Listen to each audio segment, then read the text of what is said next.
Repakol, kung bago ka lang dito sa channel ko, ako nga pala si Kuya Totoy. Nagbabasa ako ng mga horror stories at mga dark histories dito sa aking channel. Kung gusto mo ng mga ganong content, don't forget to subscribe at i-click mo na ang notification bell para updated ka every time na mag-a-upload ako. Simulan na natin ang kwentuhan ngayong araw. Serye FM.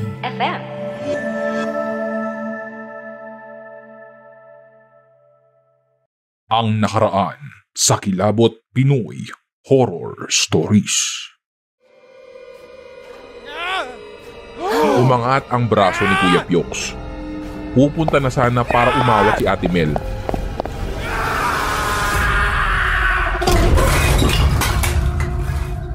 Pero bigla na lang dumating si Sam. As in, hindi ko napansin kung saan siya nanggaling. At hinawakan sa kamay si Kuya Pyoks. Sabay bigwas sa mukha nito.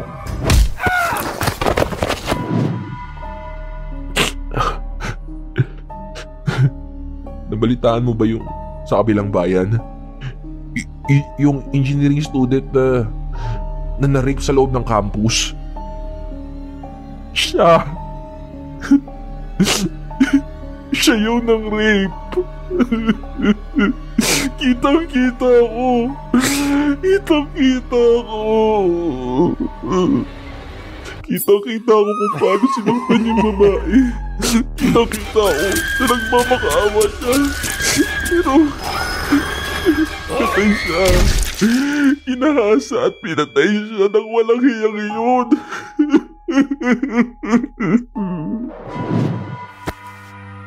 Vin, kita mo yun? Alin? Yung kinawayan ni Manong kanina? Saan? Wala kaya? Parang nga nakasinghot yun eh. May nakita akong kinawayan niya. Parang si Sam. Pero nawala naman bigla. Kumaway din ito pabalik sa kanya.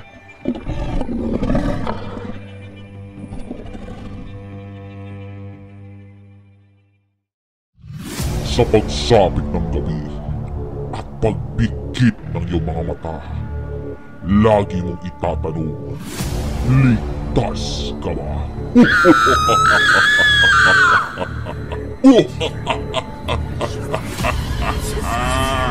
Kilabot, the Pinoy Horror Stories.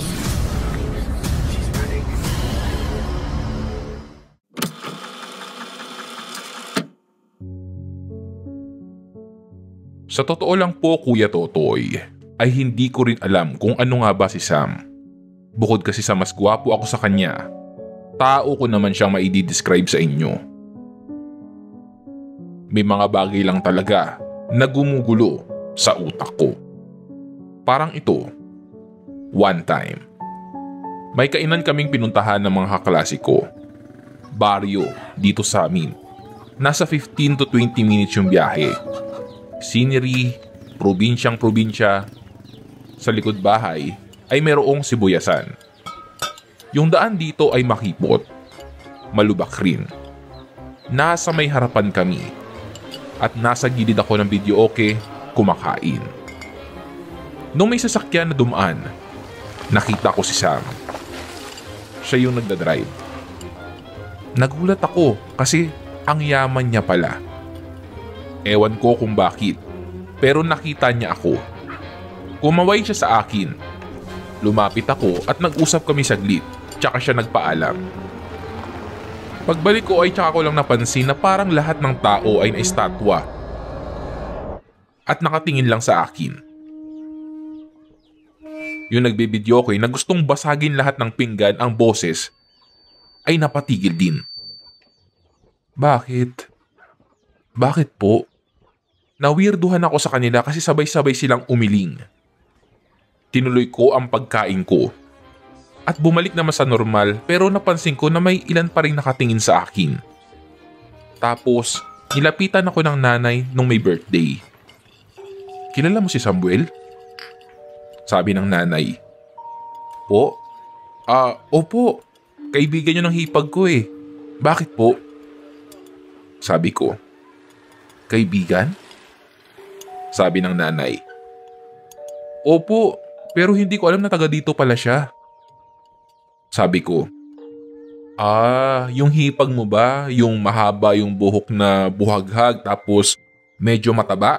Yun ba yun? Sabi ng nanay. Grabe ka naman tita, pero... Opo, yun nga po. Natawa ako sa description niya kasi saktong-sakto. Ganun talaga ang itsura ni Dean. Lagi po ba siya dito? Sabi ko. Hindi naman. Ilang beses lang. Huling beses nung nakarang taon pa. Sabi ng nanay. Akala ko ay aalis na siya pero nakatingin siya sa akin habang kumakain ako. May problema po ba sa kanila? Bumalik yung pagdududa kung mayroon silang relasyong dalawa. Yung kabog ng puso ko at saka yung ribs ko masakit. Nawalan ako bigla ng gana. Wala naman. Sige, kain ka lang dyan. Sabi ng nanay. Hindi na natanggal sa utak ko yun. Pati yung takot sa mga mata niya. Kaya nung birthday ko naman, ay pinaimbita ko yung may birthday noon sa kaklase ko. Tawagin natin siya sa pangalang Bobby. Uy Bob, kilala mo si Sam? Medyo may tama na sila. Ako, hindi pwedeng uminom kasi nandoon ang girlfriend ko. Mahirap na, baka makurot ako sa singit. Lumapit siya ng bahagya sa akin at may ibinulong. Mamaya na lang. Nandito siya. Nagtaka ako kung bakit kailangan pang ibulong. Ang lakas-lakas ng bibig niya pag nagbibida siya at pag tumatawa. Oo, nandun din si Sam. Andun din si Dean. Sa amin kasi, kaibigan ng isa, kaibigan na naming lahat. Nakikipagkwentuhan si Sam kay nanay. Siya lang ang nakakatagal makipagkwentuhan sa nanay namin kasi puro chismis kwento si nanay. Napansin ko rin na umiiwas ng tingin si Bobby kay Sam. Pero nung magbigay ng pulutan si Dean, nakita niya si Bobby. Uy! Bob! Ikaw ba yan? Pambungad na sabi ni Dean. Uy Dean! Kamusta ka na? Sabi ni Bob. Wait, magkakilala kayo? Pagtatakang tanong ko. Oo naman! Taga doon to kala Sami. Kapitbahay nila to. Kaibigan mo pala? Magkakilala pala kayo? Tumango na lang ako. Nung natapos ang inuman, wala na si Sam. Si Dean naman at ang Kuya John ko ay umuwi na rin. Naiwan na lang yung girlfriend ko tsaka si Bobby. Kev, pwede bang dito na lang muna ako matulog? Oo naman pre. Malakas ka sa akin eh, kaya walang problema. Pero mas malakas yung girlfriend ko. Mas malakas yung toyo kapag hindi ko siya inatid. Kaya halika na, samahan mo ko, ihatid muna natin siya. Hinatid muna namin si Ana sa kanila. Malapit lang naman. Walking distance lang naman yung dorm niya sa bahay. Habang nasa daan kami ay napag-iiwanan ako ni Bobby. Ang bilis niya maglakad. Nung nasa bahay na kami, naglatag na ako doon sa may kwarto namin ni Kuya Joey. Tabi kami ni Kuya Joey sa papag. Pero nung gabing yon, sa sahig ako. Nagparaya na ako. Tutal ay bisita namin si Bobby. Alam mo Kev, kung alam ko lang sana na pupunta si Sam, hindi na sana ako pumunta eh. Sabi ni Bobby. Ngeh, bakit naman? Sabi ko. Takot ako dun eh.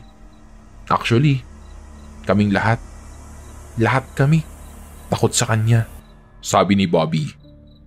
Ang OA mo naman pre, grabe naman. Kayong lahat, takot sa kanya?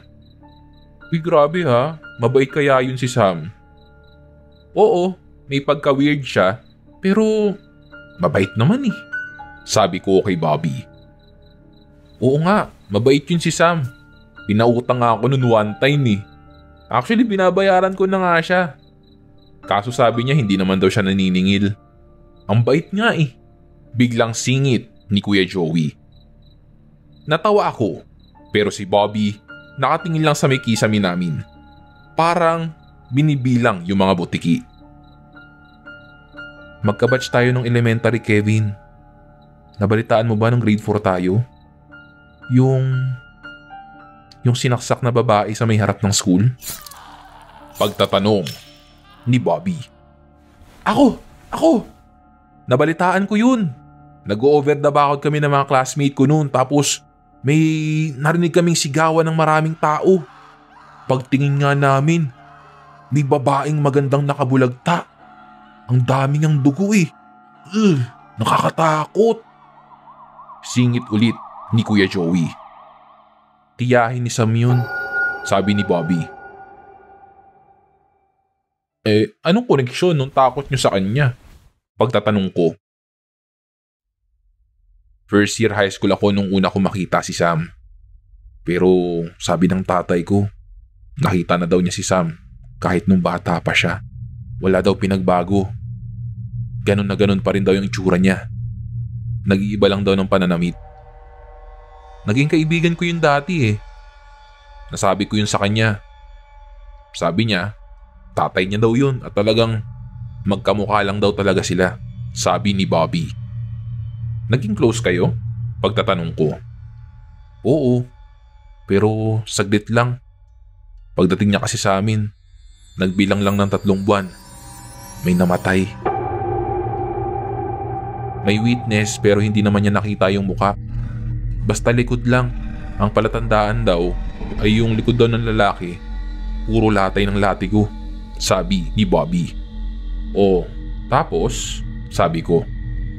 Ilang araw lang, namatay naman yung witness. Inatake daw sa puso. Tapos, lahat ng napagsabihan niya, namatay din. Puro aksidente. Puwera na lang kay tatay, sabi ni Bobby. Wait, teka lang. Anong koneksyon ni Sam dun? Ano yun? Si Sam yung pumatay, sabi ko. Kakatingin ko lang ng result ng entrance exam ko noon. Sabi ni nanay, magbi-beach kami kasi nakapasa ako. Si tatay, hindi nakasama kasi may sakit.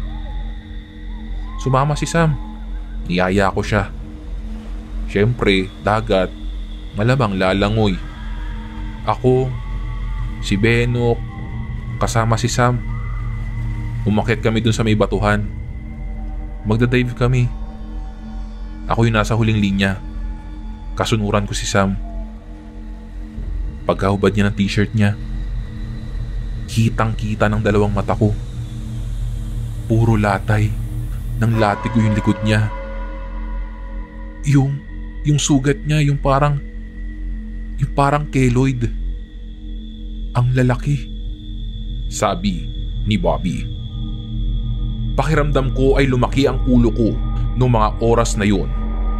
Hanggang ngayon, kapag naaalala ko at habang sinusulat ko ang kwentong ito, ay kinikilabutan ako. Sabi pa ni Bobby, lumabas sa investigasyon ng mga pulis na yung unang namatay sa kanila, yun ang pumatay sa tiyahin ni Sam. Ang dahilan daw ay paghihinalang mangkukulam. Mula daw noon, hindi na siya sumama kay Sam kahit anong yaya nito sa kanya. Tapos isang araw, may namatay na naman sa kanila. Yung tatay niya. Hindi niya nasabi kung ano ang dahilan. Pero pagkalibing ng tatay niya, ay may dumating sa bahay nilang parang agent na nagsasabing may memorial plan daw ang tatay niya. May makukuha silang pamilya bilang tulong. Dahil tatay lang nila ang nagtatrabaho, malaking bagay yun para sa kanila. Pero may kung ano daw na nagtulak sa kanya na i-research yung pangalan ng kumpanya na nakalagay sa envelope. Bogus yung kumpanya. Doon rin lang niya na-realize na magsasaka lang naman ang tatay niya. Isang kahig at isang tuka lang naman sila. Sinabi niya yun sa nanay at ate niya. Mula daw noon ay hindi na nila ginalaw yung natitirang pera. Namasukan na kasambahay ang ate niya habang ang nanay niya naman ay naglalabada. Siya naman ay pinag-aaral. Umiiyak siyang nakatulog noon habang kinikwento. Kaming dalawa naman ni Kuya Joey, nagtinginan lang, buong magdamag. Kating-kati akong sabihin yun kay Dean. Sa tuwing makikita ko naman si Sam sa campus, nakakaramdam ako ng takot pero hindi ko ito pinapahalata sa kanya. Parang naririnig ko sa isip ko yung mga sinabi sa akin ni Bobby. Nagkaroon kami ng field study. Una, sa National Museum. Sunod, sa Manila City Hall na hindi ko alam kung bakit. Sunod naman ay sa Intramuros. At ang last stop namin ay ang Star City. Nagkayayaan na sumakay sa Ferris wheel. Hindi ko na hinanap si Dean. Iba kasi yung course niya. At iba rin ang bus niya. Huli kami nagkita nung lunch kasi nakikain ako sa baon niya. Hinila ko siya pasakay ng Ferris wheel. Si Sam naman ay humahabol pero paandar na nung sumakay kami. Kaya naman, kumaway-kaway na lang kami sa kanya. Pagkatapos namin mag-selfie noong pataas na, nagsimula na akong magkwento. Sinabi ko sa kanya lahat. Walang preno. Nung matapos ako, hinintay ko yung violent reaction niya. Pero nakatingin lang siya sa akin. Hindi ka nagulat? Hindi ka natakot? Pagtatanong ko. Kevin, ano bang gusto mo maging reaksyon ko? Maghuramentado ako dito. Sabi ni Dean. Oh, wala naman. Actually gusto ko lang naman talagang ipaalam sa'yo. Sabi ko. Bakit? Anong intensyon mo? Gusto mong iwasan ko rin siya. Katulad ng sinabi ng nanay ni Bobby nung unang beses ako pumunta kay Sam? Ganun ba? Sabi ni Dean. Malay mo kasi, baka hindi ko na naituloy ang sasabihin ko. At ipinagpatuloy ni Dean ang dapat na sasabihin ko. Malay mo, siya yung pumatay? Yun ba yung gusto mong sabihin? Hindi ako nakasagot, pero sa totoo lang, nagigilty ako kasi mabait si Sam sa amin, lalo na kay Dean. Wala siyang ginawang masama sa akin o sa pamilya ko. Maglilimang taon ko na siyang kilala at masasabi kong kaibigan ko na din siya. Kevin, hindi naman lahat ng nakikita, naririnig ay tama na. Lahat ng bagay may dahilan. May mga bagay din na hindi naman kailangan pang maungkat at ibaon na lang sa limot. Oo nga, sabihin na nating namatayan sila. Pero namatayan din naman si Sam, di ba? Sabi ni Dean. Pero hindi na dapat siya bumawi. Hindi na dapat siya pumatay. Dapat kung alam na niya, nagsabi na lang siya sa mga pulis at ipinaubayan niya na lang sa batas. Hindi niya naman kailangan magiganti eh. Sabi ko. Bakit, Kevin? Siya ba ang pumatay? Sigurado ba sila, Bobby? Bakit, Kevin? Siya lang ba ang kaisa-isang tao sa mundo na may latay sa likod? Hindi naman, di ba? Kaya sana, huwag niyo naman siyang husgahan. Kung wala naman kayong sapat na ebidensya, diyan sa mga haka-haka niyo. Hindi pa naman napapatunayan, di ba? Matagal akong hindi kinibo ni Dean matapos nun. Si Sam naman ay ganun pa rin ang trato niya sa akin. Gusto ko lang linawin na itong nangyari 3 years ago pa. At yung last part ng una kong kwento ay recent lang. Pasko nung taong yun, nung kibuin niya ulit ako. Tradisyon namin tuwing 25 ng umaga, pupunta kami ng beach. Gabi na, nung makauwi kami, si Kuya Piox, Kuya John, Kuya Manuel, Kuya Jervis, umalis agad papuntang Maynila. May problema daw dun sa building na ginagawa nila. Yung 2 anak nila tulog na. Nasa may labasan ako noon. Nagpapaputo kasi yung iba kong pamangkin sa may kalsada. Tinabihan niya ako. Merry Christmas pala, sabi ni Dean. Bati na tayo? Pagtatanong ko. Bakit? Magkaaway ba tayo? Sabi ni Dean. Tumawa ako sabay sorry. Okay lang daw. Nagsorry din siya sa akin. Sabi niya, nasaktan lang daw siya na ganoon ang iniisip ko sa best friend niya. Nagkabati na kami ni Dean at nagkaayos. Pero paglipas ng ilang buwan, may nalaman ako na nagpayanig ng buong pagkatao ko. Naghatid ako ng order sa may barangay nila Dean. Malayo pa lang ay kita ko na sa harap ng gate nila may lalaking nakaupo. Nung nadaanan ko ito, naaninag ko na parang si Sam ito. Kaya nung pabalik na ako, tapos makita kong nandoon pa rin yung lalaki, ay tinigilan ko ng motor. Ang lawak na ng ngiti ko kasi akala ko nasa Maynila siya. Nung pag-angat niya ng mukha niya, hindi siya si Sam. Kahawig lang. Mas matanda siguro ng ilang taon kay Sam. Tinaasan ako ng kilay. Sorry, akala ko ikaw si Sam. Sabi ko. Sam? Sinong Sam? Sabi niya. Wala.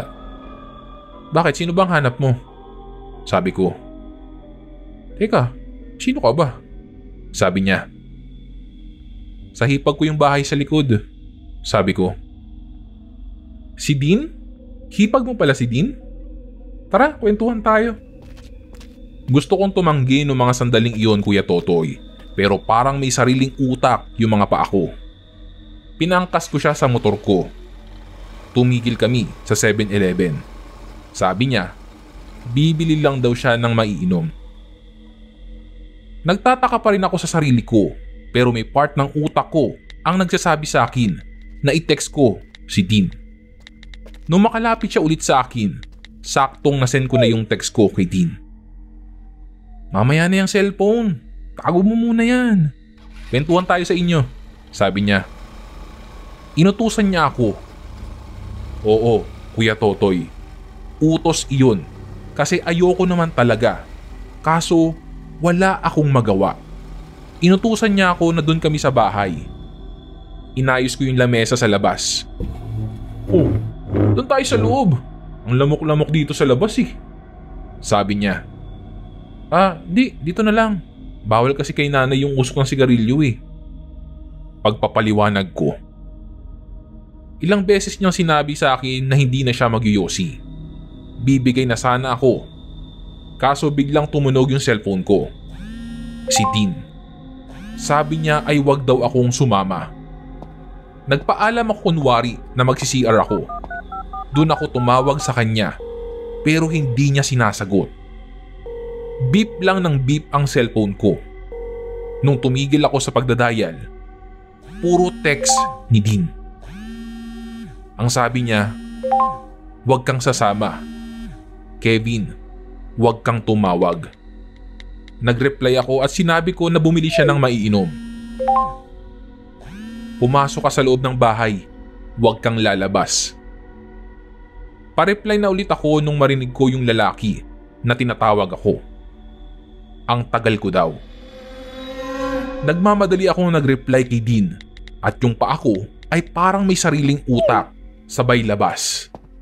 Pinagkikwento niya ako tungkol kay Dean, kay Sam at sa pamilya namin. Ako naman, walang preno ang bibig. Hanggang sa nabanggit ko yung kwento ni Bobby. Tumawa siya kahit wala namang nakakatawa. Tapos tumayo siya. Nagubad ng t-shirt. Napalunok ako nung makita ko na puro lata yung katawan niya. Natumba ako noon tsaka napaatras na lumayo sa kanya nung tumalikod siya. May mga latay ng latigo sa likod niya. Kaparehas ng deskripsyon ni Bobby. Naalala ko bigla yung huling sinabi sa akin ni Dean nung nakasakay kami sa Ferris wheel. Hindi lang naman daw si Sam ang may latay sa likod. Pagapang akong pumasok ng bahay namin, si nanay naman ay nagulat pa sa akin. Nanonood siya ng K-drama noong mga sandaling iyon na ang title ay Greatest Love. Nandun lang siya sa harap ng pinto, nakatingin sa amin. Itong si nanay, nagtatanong kung bakit. Ayaw niya akong papasukin. Yung tatay ni nanay ay albularyo at kilala sa bayan nila. Siguro naman niya yung pagkasensitive ni ama sa paranormal. Dama niya sigurong may mali kasi hindi niya pinansin yung lalaki. O ikaw, kung mabuti ang intensyon mo, makakapasok ka dito sa pamamahay ko. Ngayon, kung hindi, hanggang dyan ka lang.